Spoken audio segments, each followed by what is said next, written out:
Good day, good day, good day. What's good? Coming back at you with some more things to put in that dome of yours and to go take to the Lord in prayer. I believe that there is a connection between DJT and this Pope in the opening of portals. I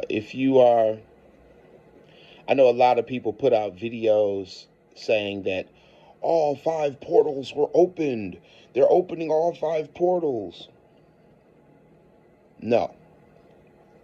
The first one was opened. The first one was opened, which would be St. Peter's Basilica on December 24th. The next one that was opened was the Basilica of John Lateran on December 29th, yesterday. The next one to be open is the Basilica of St. Mary Major. That is on the 1st, New Year's.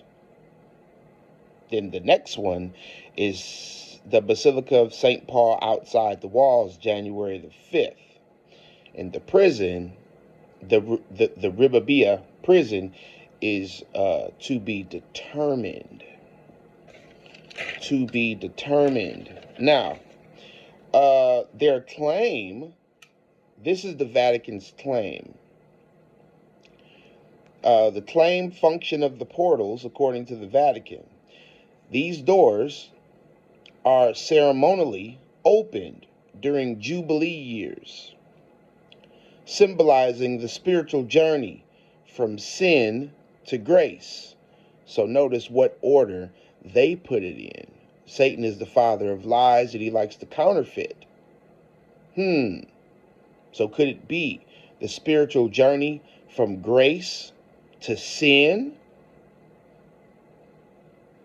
Think about it. 2 Thessalonians chapter 2. When the man of lawlessness comes and that protection is taken away, then he will reign for 3.5 months, or 3.5 years, 42 months.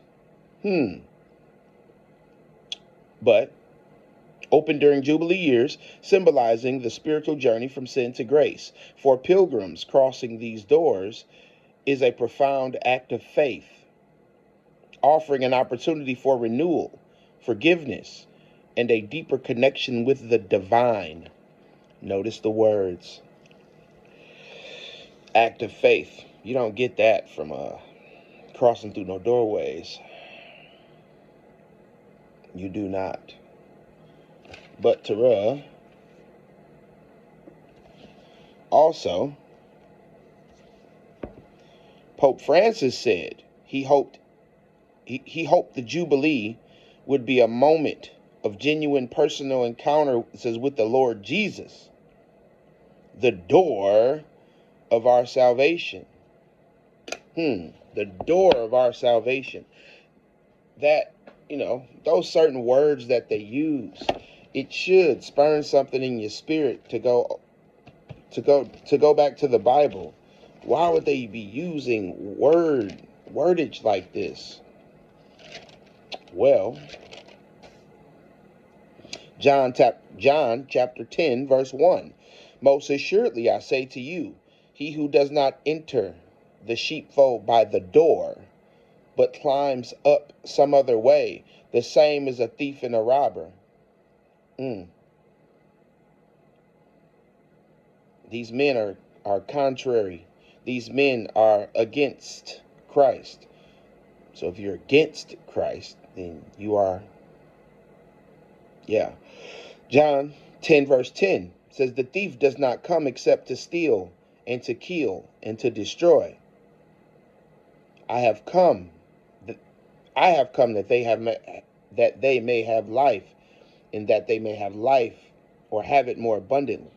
That's Jesus at the end. But this thief that is coming to steal, to kill, and to destroy. So I'll show you this now, and then I'm gonna read a little bit about this ceremonial thing, these openings. And also, so we had DJT come forth and say he wanted to bring back the golden age. Do you know what was going on in the golden age? Fallen angels ran this world. It's called the antediluvian period, before Adam. But I want to show you something. This, if you can see it, that is called the sigil of Lucifer. You see the triangular shape, the X crossing through it, almost like Wakanda forever. X. And whatever symbol, but that's the symbol, right? Okay, take a good look. Okay, the sigil of Lucifer. Now, they mapped out the coordinates of the portals that were supposed to be opened. Do you see that? Does it look familiar to you? Does it look familiar? Does it look familiar? Let's see. This is the first one. St. Peter's Basilica. John the Lateran. St. Mary Major. Paul outside the walls. Ribabia the prison. To be determined on that date. Could they open it on January 20th? We don't know.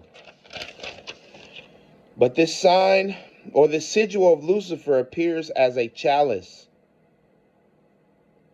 which represents creation, the fertile darkness awaiting and ready for untold possibilities. The purpose of it is that an instrument of visual invocation during ritual. By performing the appropriate ritual, the sigil acts as a gateway to invoke and bestow the power and presence of Lucifer. Okay, that's very interesting. So, let's go back to the book. For anybody that's not up on it, I know a lot of people are on the Slowski truck, still attending, some of these churches that are dead spiritually. Dead spiritually is that their spirit is not alive. Their spirit dealing with the Lord. But Revelations 11, verse 2 and 3. Start at verse 1. Then I was given a reed like a measuring rod, and the angel stood, saying, Rise and measure the temple of the Lord, the altar, and those who worship there.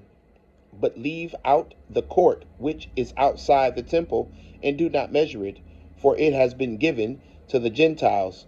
So these Gentiles is pertaining to people who do not have the Holy Spirit, people who do not follow the ways of Christ.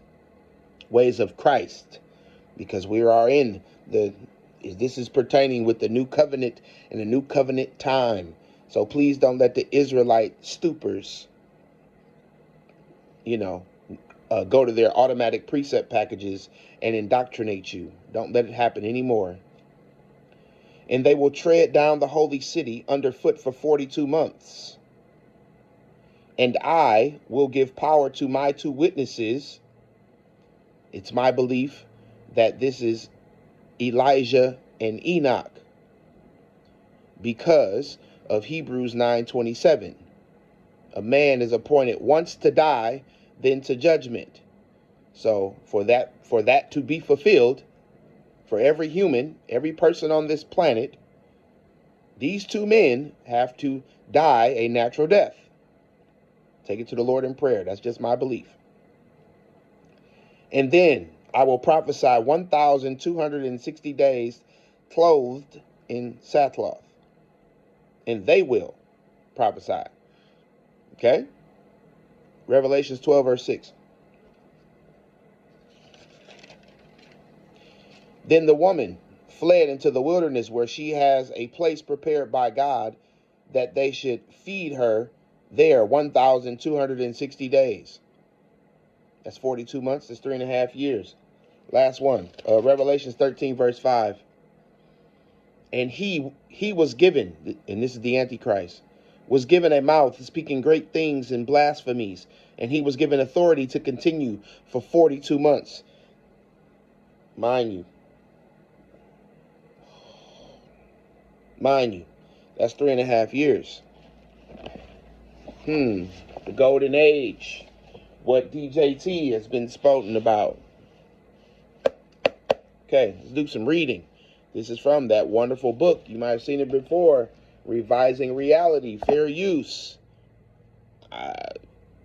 These are the modern day church fathers.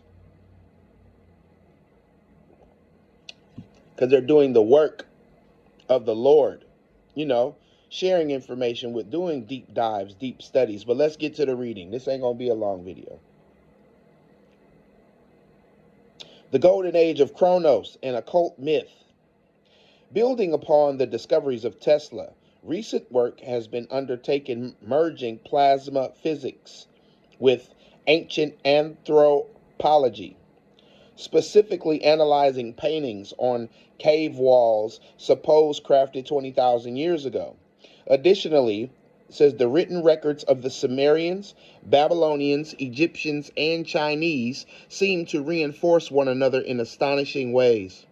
In fact, every culture, including the indigenous natives of North America, says recorded heavenly events that testify to the electric universe.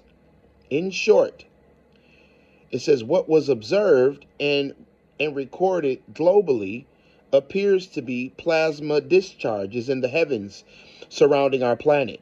And what is particularly intriguing and disconcerting at the time, today's occult practitioners, masters of the dark arts, hold to an ancient story connected to the plasma physics exhibited worldwide. They affirm, says, belief in what they label the golden age of Chronos. Being deceived by the lies of the adversary, those illuminated by this mythical creed seek to return to this age purported perfection before the dawn of our current civilization. Says, did it really exist? Says, was there a high civilization that existed before our own? Was there an Atlantis? Their suppositions conflict with almost everything we know about our solar system, its movements, the Earth as the sole source of life.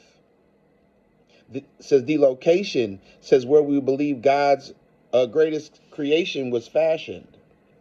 According to these myths, our Earth and Saturn, says, were conjoined, says moving through the cosmos in a synchronized manner, enveloped, says within an atmosphere comprised of electrically charged plasma. Illuminating our planet was a golden halo. Then Earth existed devoid of darkness. At that time, our planet traveled in tandem, says, with other planets outside the boundaries of our present solar system. There was no sun, and thus no night. The electrified golden plasma envelope provided illumination at all times. Indeed, it was a golden age, in part because of all that the creatures of this age observed was continuously imbued with a golden light.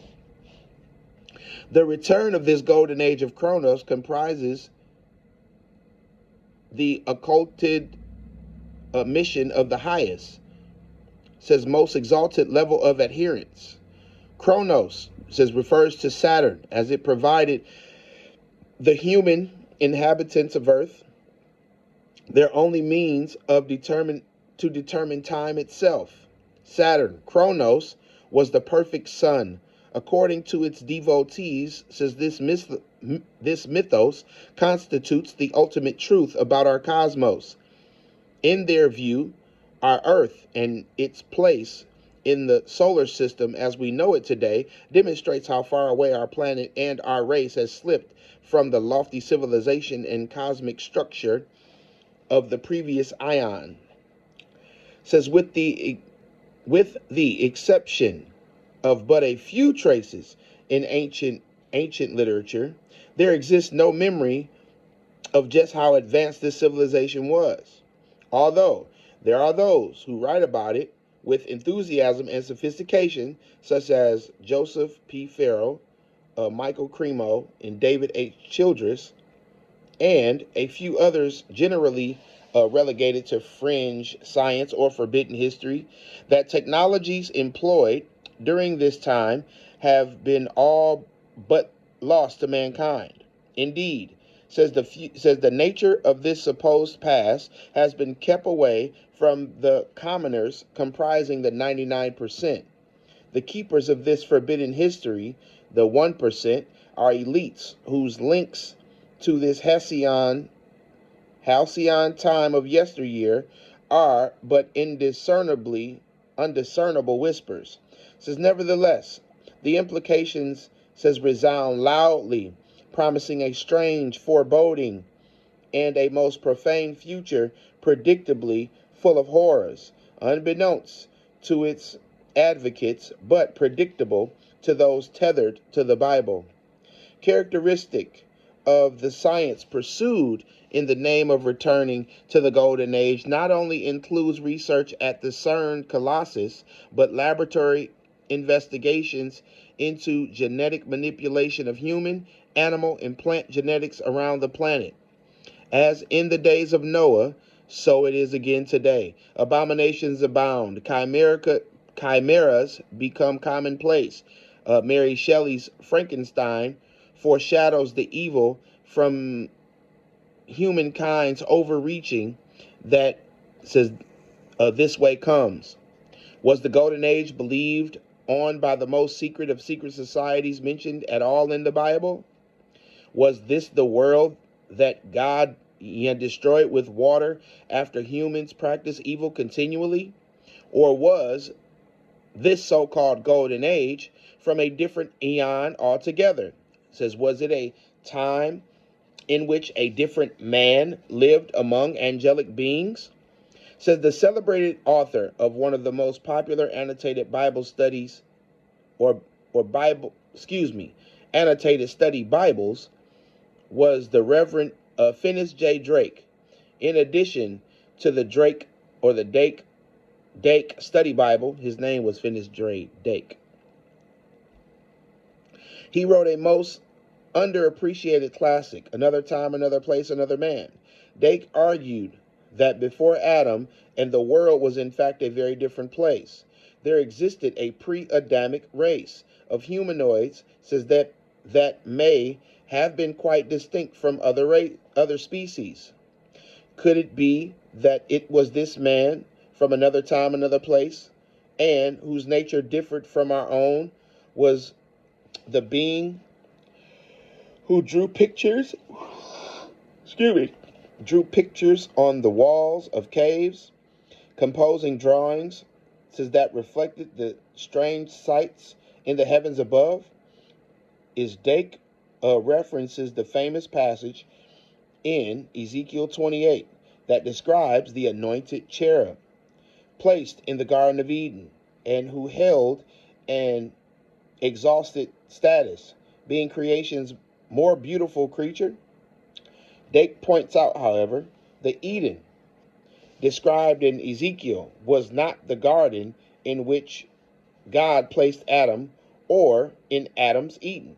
Every precious stone was not the covering of Satan, nor was he the perfect, sinless guardian cherub. Therefore, this must have been a pre-Adamic Eden, the garden that God made as a location of Lucifer's earthly kingdom, long before Adam walked the Eden of his day. In the second volume, we will discuss the nature of creation and delve deeper into the mythos or the mythology of Kronos. It says, which we will touch on briefly in the next chapter as well. Here, it says, we will point out a little more than that. Excuse me. A connection exists between this legend and the mythical doctrine of gravity that science exploits to keep us in the dark, to the true nature of the cosmos, and an understanding that promises so many benefits if it were disclosed. Instead, here our modest goal is only this, seeking to uncover, says that the deception portends far more than knowledge sequestered by the elite, merely for hoarding the mysteries of the universe for themselves, simply as a means to evaluate their status in their own eyes and potentially in ours. No, their sinister purpose goes much further. It involves terraforming the earth and remaking the planet into a home for a new species of human beings, made in the image of Lucifer, an anointed cherub that covereth, Ezekiel chapter 28, verse 14. It would literally be a world of their own making, with a transhuman race, whose total population would be carefully controlled to a much more manageable number of 500 million neo-humans, meaning that by implication, 7 billion humans of today must be by plague or other mass extinction events. In the following chapter, I will go deeper into the massive number planned by the powers that be, the manner and mechanisms by which Earth now undergoes terraforming on a planet-wide scale, and how particle accelerators such as CERN play a major role in reshaping the Earth, its oceans, and its tectonic behaviors. However, to come back to the theme of this segment, it says we should recognize that humanity does possess a record of an era when overwhelming plasma discharges lit up the skies above, or, particular note, the patterns of these discharges were not random, such as we witness in violent thunderstorms typical of the South and Southwest United States. No, the pattern of these discharges took on shapes that became familiar to its observers.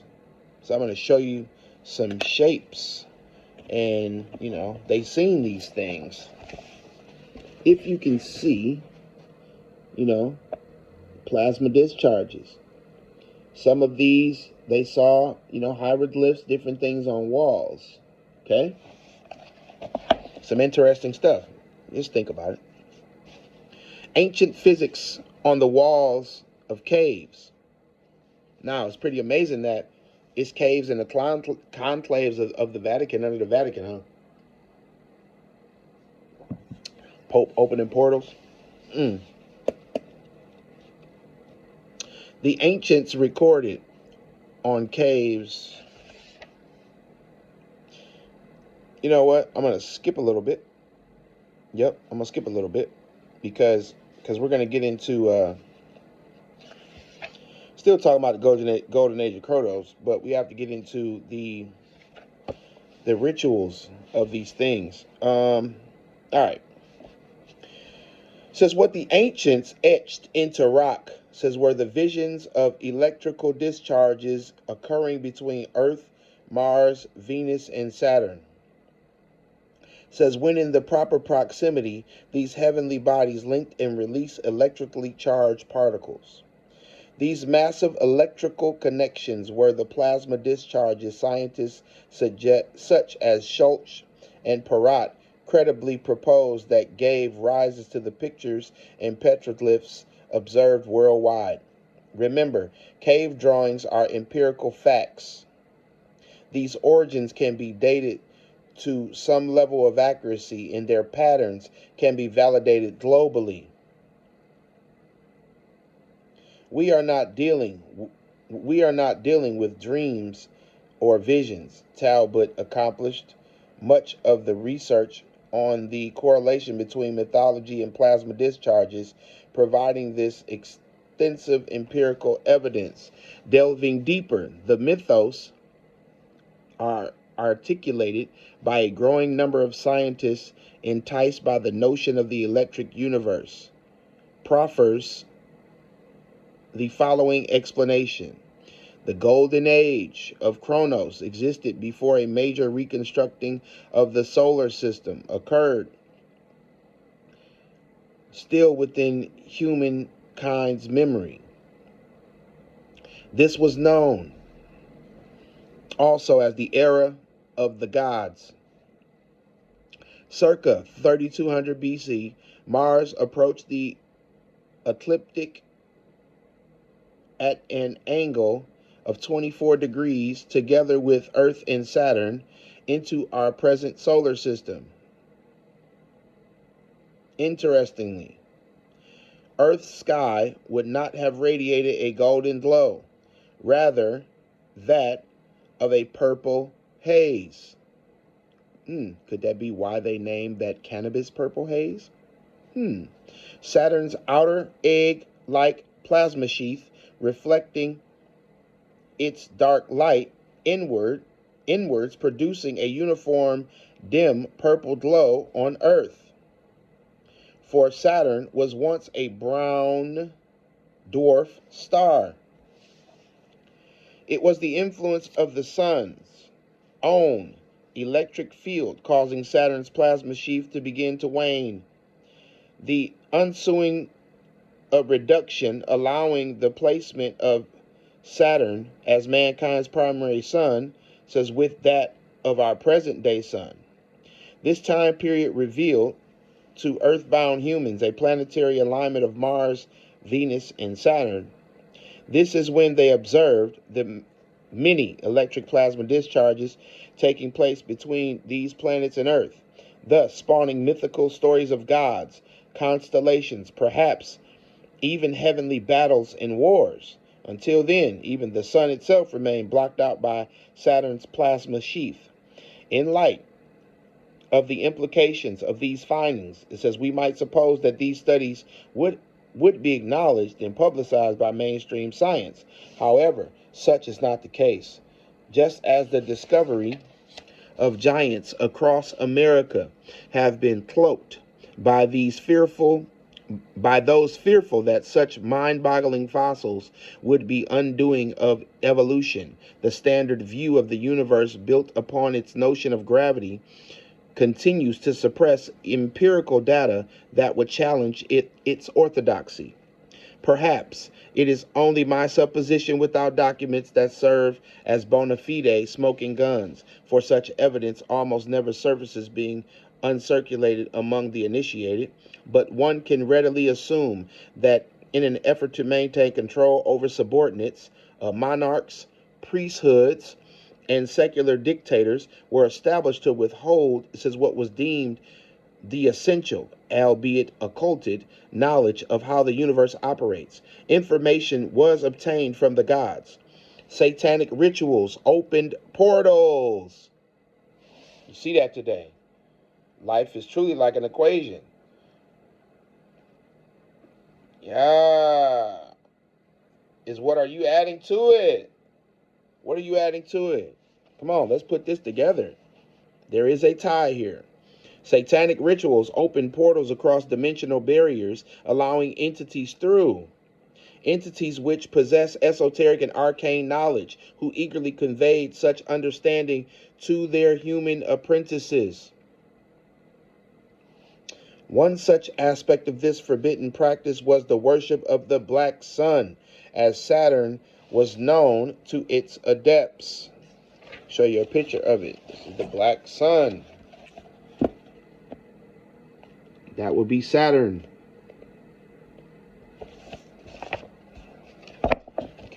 Saturn is the prison planet. Is what they think. The black sun motif became an important part of Heinrich Himmler's SS and remains a mosaic on Germany's Wewelsburg Castle floor in its North Tower, in which may even today serve as a location for satanic rituals. This worship carried with its supernatural power to manipulate the cosmos. Passed down through the ages, this knowledge became entrusted to secret societies whose sole purpose was realizing a modern version of the Tower of Babel. One such society is the Fraternis Saturni, the Brotherhood of Saturn, Germany's most secret and impactful secret society. Today, that tower has been built once again, a mechanism that can work wonders in connecting humankind to the gods, and whose self-admitted goal is to open portals to allow such lesser deities once again to transit to and from the earth, and perhaps to reshape and reform our planet. Says we know this modern Tower of Babel as the Large Hadron Collider, stretched across the French and Swiss border at Geneva, more commonly referred to as CERN. Very interesting, huh? Oh, we have more. Something to get you think a little, think.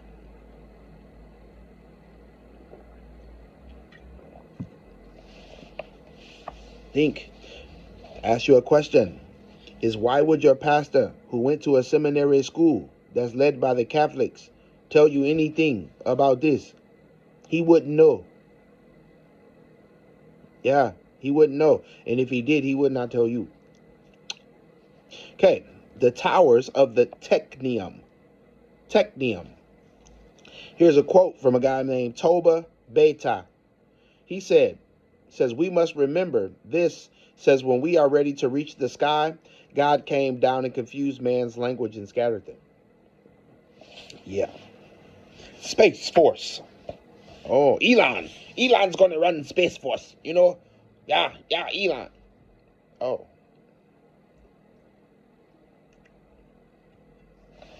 Okay. After the fall of man, Adam and Eve were expelled from the Garden of Eden. That's Genesis chapter 3, verse 23. It can be theorized that what occultists interpret as the golden age of prehistory was the Bible's time of Eden. Under this premise, these same occultists falsely assert that Yahweh was an evil deity who kicked Adam and Eve out of paradise in an act of rage and injustice. The golden age, says, was a time when heaven and earth were still one, says, before Yahweh placed a barrier between the two. The hubris of man has been the pursuit to restore this perfect circumstance of existence, to have heaven and earth together once again. Such a philosophy is evident in the early actions of humanity and its interaction with supernatural beings as recorded in the Bible.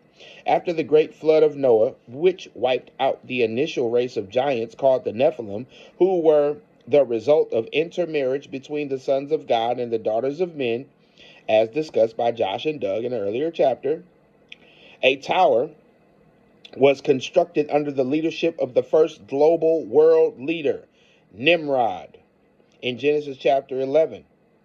And we read of the strange events surrounding the construction of the Tower of Babel. And they said to one another, come and let us make bricks and burn them thoroughly. And that they had brick for stone and bitumen for mortar. Genesis chapter 11, verse 3. The first aspect of this ancient technology to consider is the brick. The word for bricks is liban, which means brick or tile, but can also mean tablet. Such a translation can open up to some wild speculations. First, if these were perfectly uniform cut bricks, it begs the question what kind of technology these ancients used in order to reproduce mass quantities in such precise, geometrically consistent fashion. Secondly, if tablet is the more accurate translation, says we can begin to entertain its supernatural and occult significance. For example, there is an emerald tablet of occult lore, and objects like the tablets of destinies of Sumerian myth, which supposedly allow its possessor to become the de facto ruler of the universe, harnessed all power even unto the ability to destroy the cosmos. Says while bricks from Babel may not have anything to do with such ancient artifacts, the possibility remains that the knowledge which facilitated building the tower originated from a supernatural source enabling such things. The bitumen, which was used for mortar, also has a significance under the scope of occultism. As the workable paste for building, the mortar was one of the first substances used in building large stone structures. Importantly, it remains an essential element for stonemasons in their most literal definition. Perhaps some visual examples will help us better understand the Tower of Babel. Let's consider the Great Bath of Mohenjo-Daro, and believed to have been built in the 3rd millennium BC. Today, the Great Bath sits as a pile of ancient rubbles. That it? Okay, I'll show that. It says, but many millennium ago, this pit of bricks was employed to collect water and serve as a bath.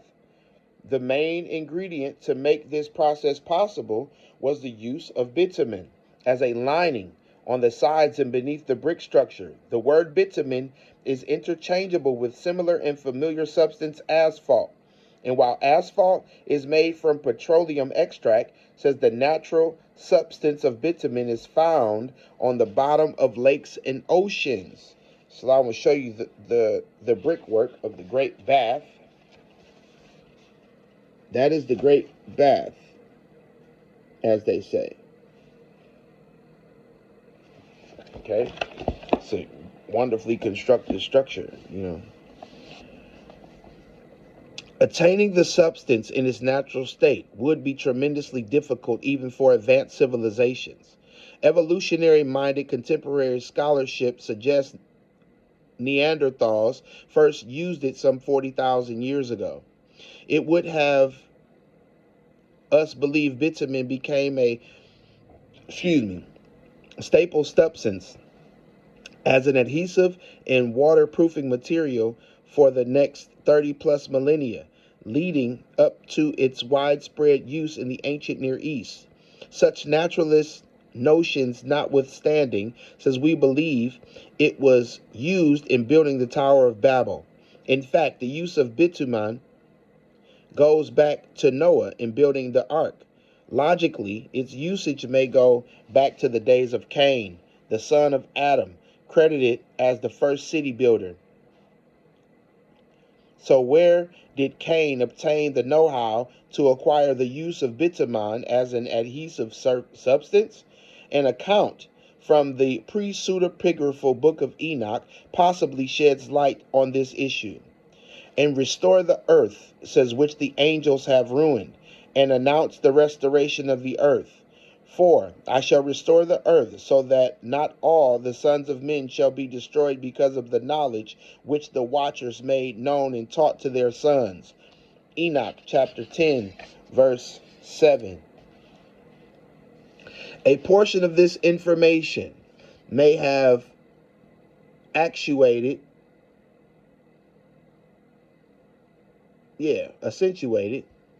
the hubris of mankind when laying the bricks of the Tower of Babel, a tower that could to reach into heaven, whose meaning can't be taken literally, says many critics assume. All conservative biblical scholars think it so. In the image above, notice how the brickwork of the Great Bath appears as refined as brickwork today. says, recall, this was 5,000 years ago, as dated by mainstream archaeologists. It says, whether before or contemporary to the building of the Tower of Babel, it indicates the level of complexity, planning, and purpose that went into ancient projects and was implicit in the building of what I would identify as the first technium. It also recalibrates our understanding of the level of sophistication present among humanity during ancient times. I'm going to read one more portion, but this is my comment to anybody just seeing this video. If your pastor isn't challenging you to read more in the Bible, if they're not reading more into the Bible to what modern day things are, get away from them now, because pastors have been groomed. They've been groomed to keep their sheep docile and then be ready for the slaughter of the Antichrist when they go into the federal agency camps. Hopefully you put that together. But yeah, they've groomed them. They haven't groomed them to prepare for what's going on. They haven't even groomed them to bring other people to Christ. So once these things go on, it's our job to help bring people to Christ. Probably with a cup of water, probably with a bowl of rice, probably with a blanket, a fresh pair of socks. Think about it. Yeah, so you might want to run. I'm just telling you. I'm just telling you. So, a couple more pages and we're done. We ain't going to be an hour today. The Jasher technology. Oh, these books most pastors stay away from. The book of Jasher records details about the Tower of Babel that are both informative and stunning, especially when one considers the implications of a civilization that may have been technologically given. It says what we know about their society as a whole, and yet it may have been very highly advanced in one specific area, accessing some sort of cosmic scalar technology, an exotic and unexpected weapon of mass destruction, possibly technology passed down from the antediluvian world. In no matter what shape such a technology might have taken on in the days leading up to the Great Flood, the point I wish to make here is that we are revisiting the days of Noah once more. Such technology inevitably defines human potential, while at the same time portending a new age. No doubt to be seen by some as an advancement of our species, despite the fact this technology might be used only as more efficient means to destroy life on this planet.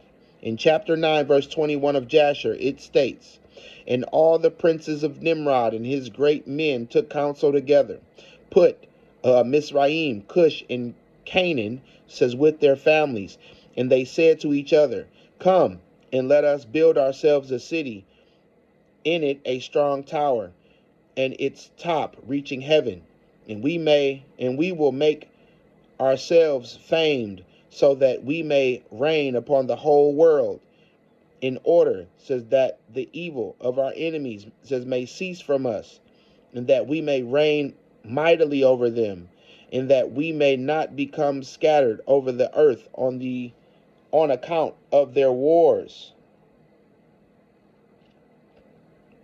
This was a painting by Peter Bruegel, the elder, called the Tower of Babel. This is what, and you see, that was a cloud right there. So that was the painting. Give you a small visual. Still dealing with technology, though. We are tempted here to speculate that when we are encountering, that what we are encountering may literally be wormhole technology, a means to traverse the heavens, aka outer space, or to other dimensions, which likely overlap. They suppose this project enhances their reputation. They see it improving their status, one supposes, among the demigods, or either the Nephilim or the divine council, as discussed previously. It vexes Nimrod to know that his enemies and their wars could prevent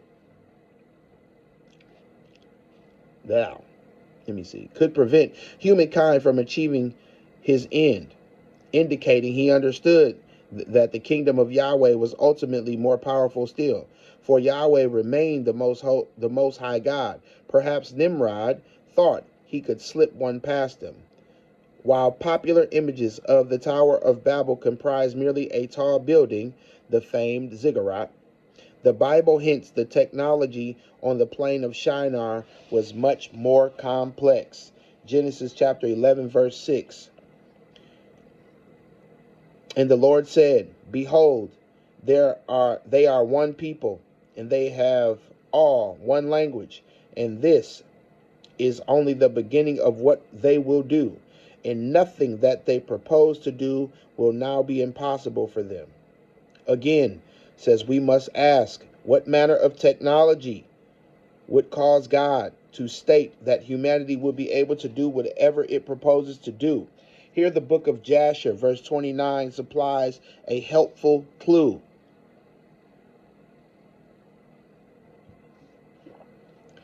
The building of the tower was unto them a transgression and a sin, and they began to build it. And whilst they were building against the Lord God of heaven, they imagined in their hearts to war against him and to ascend into heaven. This passage, it reminds us of what we read in Isaiah's famous passage in Isaiah chapter 14, in which Satan asserts his infamous 5 I wills, the most applicable of the 5 being, you said in your heart, I will ascend to heaven above the stars of God. I will set my throne on high. I will sit on the mount of assembly in the far reaches of the north. Many have dismissed such verbiage as nothing more than allegorical boasting, negating the obvious possibility that these passages could inform us that Satan in the ancient past, or the children of men in the Tower of Babel, sought to ascend into heavenly dimensions to launch some sort of attack upon God. This incredible notion returns us once more to contemporary events. We live in such days. We scan the horizon half expecting to witness a braggadocious beast arise from the chaotic sea as depicted in Revelation 13.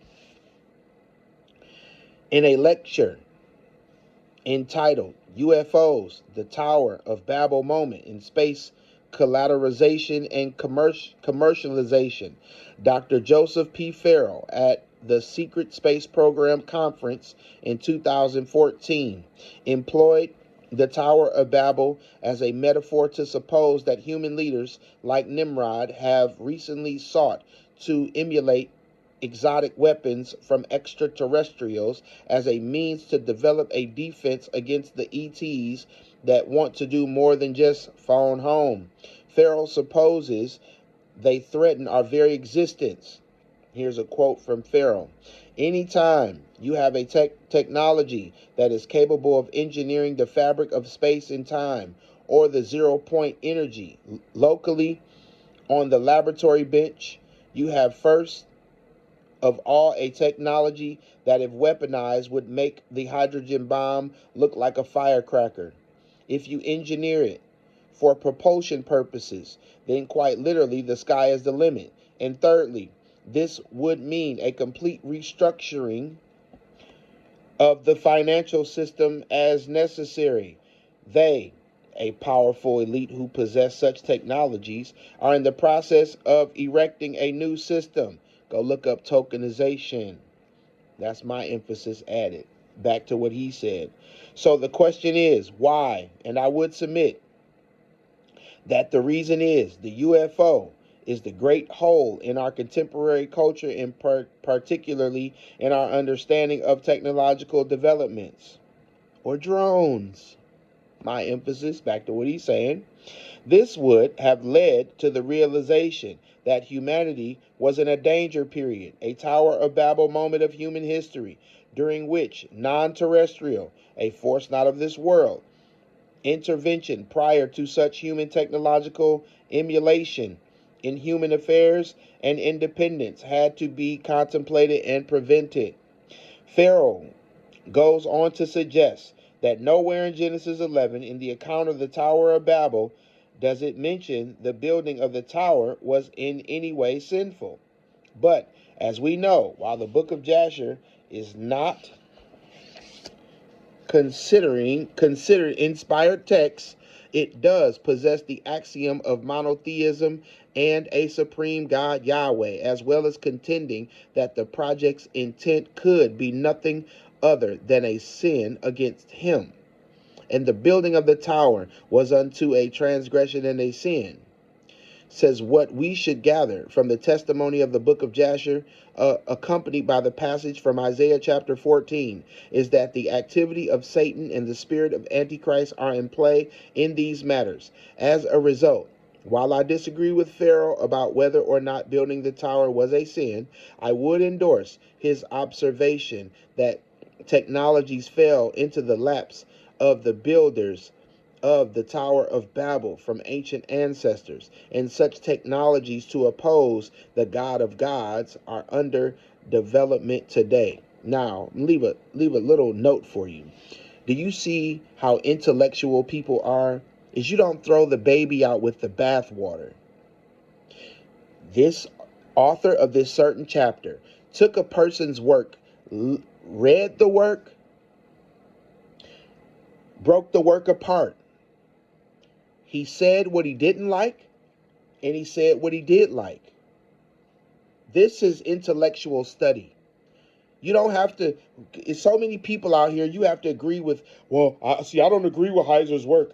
Heiser said this, and I don't agree with that. But is there anything that he said that you agree with?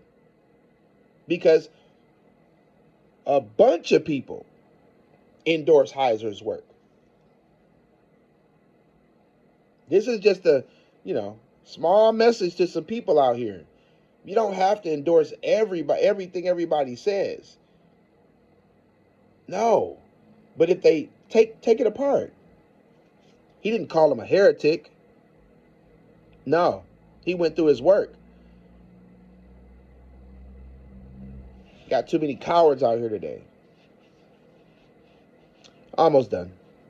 The so-called breakaway civilization more likely than not possesses them already. And taking it one step further, the capabilities of these technologies, if humankind were to continue to exist for an indefinite period, will inexorably launch us into the stars. In fact, many believe it is a fait accompli that the breakaway civilization already traverses the cosmos, perhaps employing the same cosmic scalar technology that the ancients once did.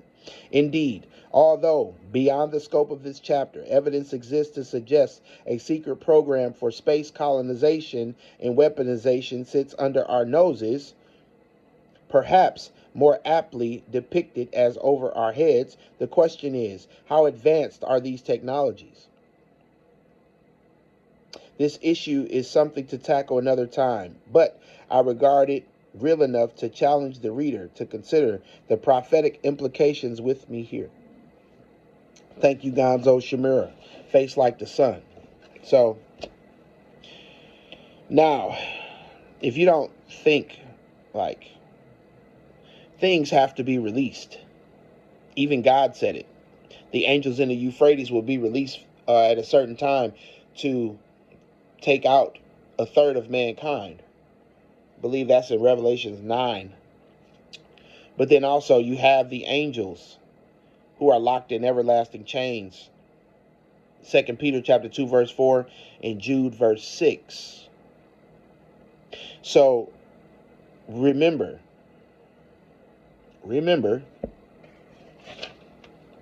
if we look at this like a capstone, a capstone. And what's at the top of the capstone? Is that's the Ribia prison, the last thing to be opened? Or, put down, turn your dollar bill over. Yeah, yes, you can look at it as a sigil for Lucifer.